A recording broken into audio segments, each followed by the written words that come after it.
भगवान अभी आज वह रात्रि आ गई जिसका गोपियों को वर्षों से इंतजार था। गोपियां सदा भगवान को याद करती थी, काम करती जाएं, मेरा कृष्ण, मेरा कन्हैया, मेरे कृष्ण, याद करती जाएं। भगवान सदा सदा गोपियां भगवान को याद करती थी, सदा गोपियां भगवान को याद करती थी। पर भगवान आज ऐसा भी दिन आया जब भक्त सदा भगवान को याद करता है, तो वो दिन जरूर आता है जहां भगवान अपने भक्त को याद करते हैं। आज गोपियों के लिए बांसुरी बजाई और आज गोपियों ने याद नहीं किया, आज भगवान ने पुकारा। भगवान पिता रात्रि, वह रात्रि आ गई जिसका गोपियों को इंतजार था वर्षों से। कौन सी? शरदोत्फुल्ल मल्लिका, शरद पूर्णिमा की रात। वीक्षरन तुम, आज बहुत मन हो रहा रन तुम रमण करने का, तो किसका आश्रय लिया? मैया, चला लो मोबाइल। योग माया मुपाश्रिता, योग माया, मैया बैठ के सुन लो मेरी मां। सब बैठ जाओ। शरदोत्फुल्ल मल्लिका, शरद पूर्णिमा की रात्रि। कब रास रचाए भगवान? शरद पूर्णिमा। इसलिए बिहारी जी साल में एक बार शरद पूर्णिमा के दिन बांसुरी लेते हैं, बाकी दिन बिहारी जी के हाथ में बांसुरी, क्योंकि एक दिन ही बांसुरी भगवान ने जगत के लिए बजाई। पहली बार बांसुरी उठाई और आज गोपियों को बुलाया। राधा, ललिता, विशाखा, चंपकलता, तुंग देवी, सुदेवी, चंपकलता, आओ। सब गोपियों को बुलाया, आओ सखी, आओ आओ। सारी गोपियां काम कर रही हैं गोपियों के लिए। भगवान निशम्य गीतम तदनंग वर्धनम, ब्रजश्रियः कृष्ण गृहीत मानसा, आजग्मुरन्योन्यमलक्षितोद्यमा, सयत्र कांतो जवलोल कुंडला। निशम्य गीतम, आज सुंदर गीत क्लीम बीज मंत्र छोड़ा और भगवान ने आज गोपियों का आवाहन किया। आओ आओ आओ, आओ सखियो, आओ। सारी गोपियां काम कर रही थीं। दुहंत्यो भी ययुः काश्चित दोहम हित्वा समुत्सुका। एक सखी गाय दोह रही थी। दुहंत्यो क्या दोह रही थी? गाय। एक सखी गाय दोह रही थी, एक सखी आंखों में काजल लगा रही थी, एक परिवेश यंतस्तद्धित्वा पाययन्त्यः शिशून पया। एक सखी दूध पिला रही थी अपने बच्चे को, और जब दूध पिला रही थी तो बांसुरी सुनाई पड़ी। लीप रही थी आंगन तो बांसुरी सुनाई पड़ी, और जब बांसुरी सुनाई पड़ी तो गोपियों को लगा आज हमारी भक्ति सफल हो गई। जिस प्रभु को हम रोज याद करती, आज उस प्रभु ने हमें याद किया, आज उन्होंने हमें पुकारा। काम धाम छोड़ छोड़ करके दौड़ पड़ी मेरे कृष्ण, मेरे कृष्ण। जीवन की सार्थकता है हम जिन्हें भजते हैं वो हमें याद कर लें। आज भगवान ने ऐसे ही किया। ये कथा ये बताती है कि यदि तुम सदा उन्हें याद करोगे तो एक दिन ऐसा आएगा जब वो आपको याद करेंगे। बस आप याद करते रहिए, राम राम रटते रहो जब तक घट में प्राण। कभू तो दीन दयाल के, कभी तो दीन दयाल के भनक पड़ेगी कान। कभी तो सुनाई पड़ेगा उसे कि कोई हमें पुकार रहा है। पुकारते रहो, पुकारते रहो, राम राम रटते रहो। कब तक? जब तक घट में प्राण। कभी तो दीन दयाल के, कभी तो परमात्मा दयालु है, कभी तो उसके कान में हमारी आवाज जाएगी, कभी तो सुनेगा। हमारे भगवान बहरे नहीं है। सहस्त्र शीर्षा पुरुषा सहस्त्राक्ष सहस्त्रपात, जिनके हजारों आंख हैं, हजारों कान हैं, हजारों पांव हैं, वो भगवान है। ठीक है।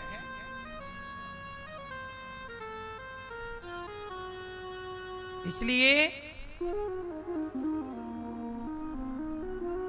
भगवान के लिए आज गोपियों ने धन्यवाद दिया कि प्रभु आज आपने पुकारा। दौड़ रही हैं गोपियां, बच्चा पी रहा है दूध, छोड़ दिया गोपी ने, दौड़ पड़ी, मेरे कृष्ण मेरे कृष्ण मेरे कृष्ण। अब मुझे आप लोग जरा बताओ एक बात, गोपियां सब छोड़कर, अच्छा एक बात और बताएं, बांसुरी जब बजाई भगवान ने तो गोपियों ने सुनी, पर उन्हीं गोपियों ने सुनी जिन गोपियों को भगवान सुनवाना। आप भी कथा सुनने आए हैं, पर सुनेगा वही जैसे भगवान सुनवाना चाहेंगे, वरना कई लोग नहीं आ पाते, कुछ आके भी प्रपंच में उलझ जाते हैं, पंचायत को सो जाते हैं, नहीं सुनवाना चाहेंगे तो नींद आ जाएगी, बातें चालू हो जाएंगी। इसलिए गोपियों ने सब कुछ छोड़ दिया, मेरे कृष्ण दौड़ रहे हैं। और जब गोपियां दौड़ी तो देखिएगा कितनी बढ़िया बात, दुस्सह प्रेष्ठ विरह तीव्र ताप धुता सुभा। गोपियों के अंदर भगवान से मिलने की तीव्र वेदना से उनके हृदय में इतनी व्यथा, इतनी जलन उत्पन्न हुई, विरह की अग्नि जली कि उनके जितने भी शुभ अशुभ संस्कार थे सब जल के समाप्त हो गए, लेश मात्र अवशेष अब ना बचा। और तुरंत ध्यान लग गया गोपियों का, जितने भी। अब मैं आपको यहां एक बात समझा दूं कि भगवान को पाना चाहते हो तो दो चीजें मिटानी पड़ेंगी। क्या? पाप और पुण्य। पाप भी बंधन है और पुण्य भी बंधन है। कैसे? सारे लोग क्या चाहते हैं? पुण्य। पर पुण्य भी अच्छा है, पर मैं आपको यहां बहुत क्लियर जब समझा दूंगा तब आपको यह बात समझ में आएगी, नहीं तो नहीं आएगी। पाप तो बुरा है, पर भक्तों को ना पुण्य भी बुरा है। कैसे? यदि मैंने पाप किया, ध्यान से सुनना, नहीं सुनोगे तो आपको कुछ और समझ में आ जाएगा। कहना हम कुछ चाह रहे हैं, आप समझ कुछ और लोगे यदि पूरी बात नहीं सुनी ध्यान से। तो यदि मैंने पाप किया है तो मुझे पाप भोगने कहां आना पड़ेगा? जोर से, मृत्यु लोक में आना, फिर आना पड़ेगा। मैंने पाप किया तो मुझे आना पड़ेगा। अच्छा, मैंने पुण्य किया है तो पुण्य भोगने कहां आना पड़ेगा? फिर से मुझे मृत्यु लोक में आना पड़ेगा। मैंने पुण्य किया है तो मुझे सुख मिलेगा ना। सोने की चम्मच में दूध पीते हुए बच्चे को आपने देखा, पुण्यात्मा है तब ना सोने के झूले में झूला झूलता, नहीं तो आदमी को तो लकड़ी का झूला नसीब नहीं होता। बोलो हाँ। तो पाप करोगे तो भी पाप का फल दुख भोगने आओगे, और पुण्य करोगे तो पुण्य का फल सुख भोगने आओगे। मतलब दोनों परिस्थिति में आना कहां पड़ेगा? बोलो यहां। तो दोनों ही आपको यहां लाके पटकेंगे। पाप भी पटकेगा तो पाप पटकेगा तो दुखी बना के पटकेगा, और पुण्य पटकेगा तो सुखी बना के। आप सुखी हैं तो आप पुण्यात्मा हैं, और आप दुखी हैं तो आपके पाप हैं जो भोगना पड़ रहा। तो दोनों ही परिस्थिति में आपको आना यही है। लेकिन मैं चाहता हूं कि यहां ना आऊं, मोक्ष पाना है ना। हम बात मोक्ष की करें तो मोक्ष पाने के लिए क्या करना पड़ेगा? क्योंकि पाप हमने, या तो आपने पाप किए होंगे या तो आपने पुण्य किए होंगे। तीसरा आप क्या करते हो? या तो आपने पाप किए होंगे, किसी की हत्या की होगी, झूठ बोला होगा, या तो आप पुण्य किए होंगे, किसी को भोजन कराया होगा, सच बोला होगा, दया की होगी, पुण्य। या तो आप पापी होंगे या तो आप पुण्यात्मा होंगे, या तो मिक्स होंगे, दोनों होंगे। चलो दोनों हम अलग अलग भी कर लें, छन्नी से छान के पाप अलग कर लें, पुण्य, तो भी निकलेगा तो पाप और पुण्य ही। लेकिन इस दोनों से आपको आना यही पड़ेगा। अब मोक्ष कैसे मिलेगा? अब बता, मोक्ष पाना है तो क्या करें? जोर से, जोर से। मोक्ष पाने के लिए क्या करना पड़ेगा? आप बताओ, आप बताओ। भक्ति। भक्ति करोगे तो पुण्य होगा। चकाचक बढ़िया सुंदर ब्रांडेड पति मिल जाएगा, ब्रांडेड छोरा मिलेगा, ब्रांडेड पत्नी, ब्रांडेड पति, ब्रांडेड बेटा, ब्रांडेड बेटी। पाप करोगे तो चाइना मॉडल मिलेगा पति, चाइना मॉडल पत्नी। भाग गई मैं मायके चली जाऊंगी, तुम देखते रही हो। ये सब चाइना मॉडल है। भाग पता कब बिगड़ जाए पता नहीं। बोलो हाँ। अब बताओ, मोक्ष पाना है तो क्या करें? क्या करें? हैं? क्या करो? नाम जप। नाम जप करोगे सही है।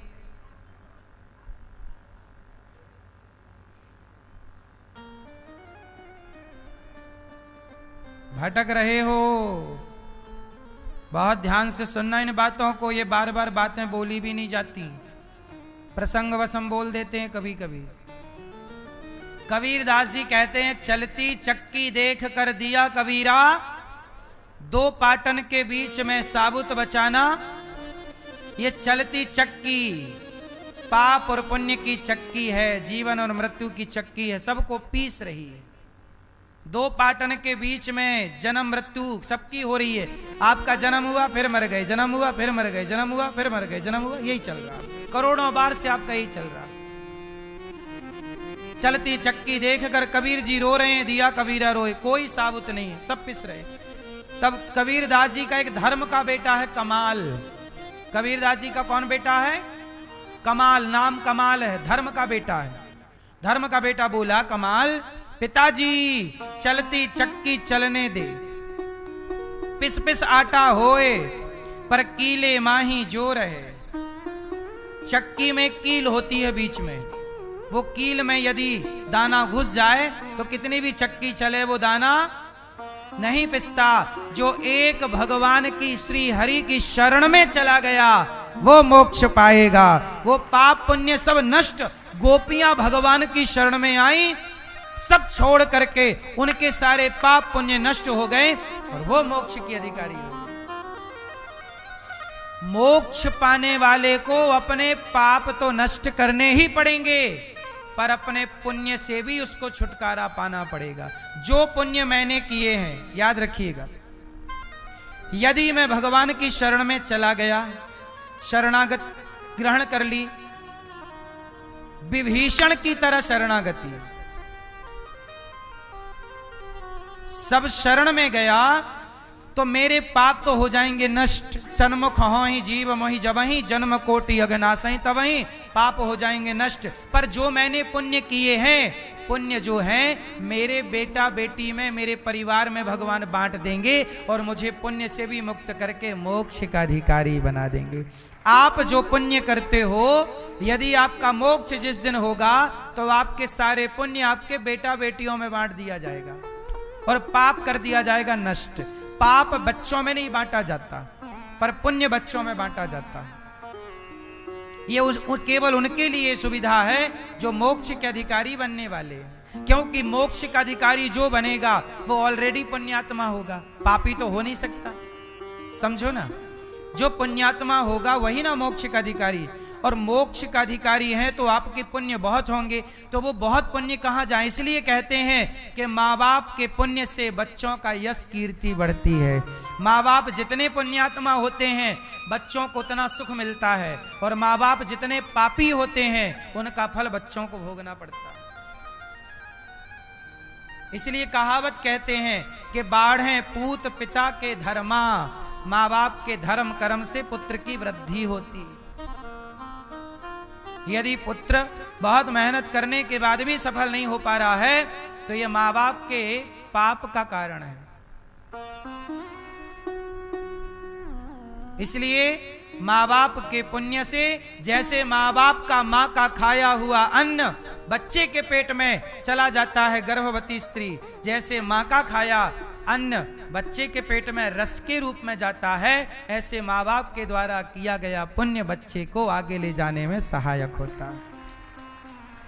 इसलिए भगवान कृष्ण जब प्रकट भये तो भगवान कृष्ण के प्रकट होने पर नंद बाबा ने कन्हैया के नाम से गौ दान किया, भूमि दान किया, अन्न दान किया, ताकि इस पुण्य से मेरे कन्हैया की आयु लंबी हो। मेरे पहले के जमाने में बच्चा होता था तो बच्चे के नाम से लोग पुण्य करते थे कि मेरे बेटे के नाम से ये पुण्य, मेरे बेटे के नाम से ये, ताकि उससे, उस पुण्य से उसके जीवन में आने वाला संकट टल जाए, कट जाए। और बच्चे की आयु, आप जब कोई पुण्य करते हो तो अपने आप आपके बच्चों की आयु लंबी हो जाती है। इसलिए कहता हूं, बच्चों के नाम से गौरी गोपाल में संतों के लिए भोजन का दान किया करो। हजारों संत यहाँ भोजन करते हैं। वृद्ध माताएं, 309 वृद्ध माताएं रहती हैं, उन माओं को बच्चों के नाम से भोजन कराया करो। अन्न दान करोगे, निश्चित ही आपके बच्चों को भी, आपके पितरों को भी उसका फल प्राप्त होगा। हजारों साधु संत यहाँ रोज आते हैं। एक दिन की सेवा आप भी अपने बेटा बेटी के नाम से करते रहना चाहिए। जब आप अन्न दान करते हैं तो साधु जन अन्न खा करके जब वो भोग लगाते हैं और आपकी रोटी खा करके नाम जप करते हैं, भजन, तो उसका पुण्य आपको। आज भी बहुत सारे लोगों ने, किसी ने अपने माता पिता की पुण्यतिथि पे इस पितृपक्ष में उन्होंने अन्नदान किया, तो किसी ने बच्चे के जन्मदिन पर किया। तो आप लोग भी जो आपको अच्छा लगे वो करिएगा। तो गोपियों के सारे पाप नष्ट हो गए और गोपियां जब गईं तब भगवान ने कहा, स्वागतम वो महाभागा प्रियम किम करवाणि वह। तो मोक्ष पाना है तो क्या करना पड़ेगा? आत्म समर्पण। सब कुछ प्रभु आपका। एक दिन हमने बताया ना कथा में, प्रभु सब आपका, परिवार आपका, व्यापार आप, जो व्यक्ति ये मान लेता है सब आपका, वो व्यक्ति हर पाप पुण्य से बचा है, सब आपका है। जो ये मानता है कि मेरा, ये मेरा, ये मेरा, वो पाप पुण्य खुद करेगा। जो ये मान लेगा प्रभु सब आपका, वो पाप पुण्य से बच जाएगा। जो पाप पुण्य से बचा, ईश्वर की शरण में गया, वो मोक्ष। वरना चक्कर लगाते रहो यहाँ जन्म मृत्यु का, पुनरपि जननम पुनरपि मरणम।